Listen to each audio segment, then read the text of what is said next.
জালালের একটি প্রেম কাহিনী। নদীর ধারে ছোট্ট গ্রামে থাকতো জালাল।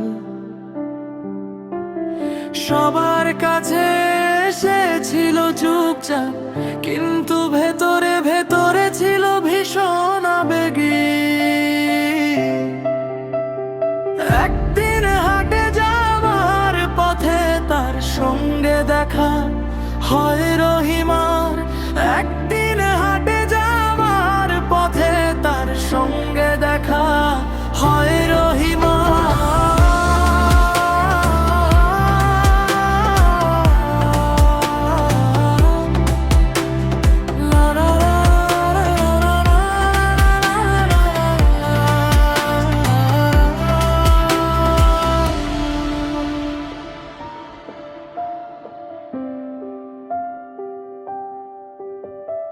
প্রথম দেখাতেই মনে এক অদ্ভুত টান অনুভব করে জালাল। রহিমা হাসলে জালালের বুকের ভেতর কেমন যেন কাঁপন উঠত। কিন্তু দারিদ্র আর লজ্জা তাকে কখনোই নিজের মনের কথা বলতে দিল না।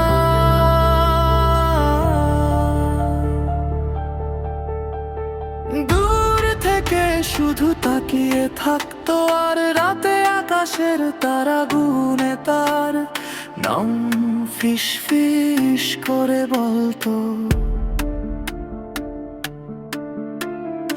একদিন খবর এলো রহিমার বিয়ে ঠিক হয়েছে দূরের এক গ্রামে।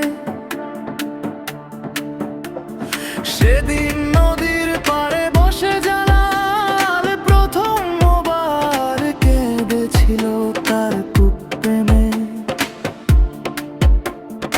অর্থাৎ ছোট্ট গোপন প্রেম অপূর্ণই রয়ে গেল।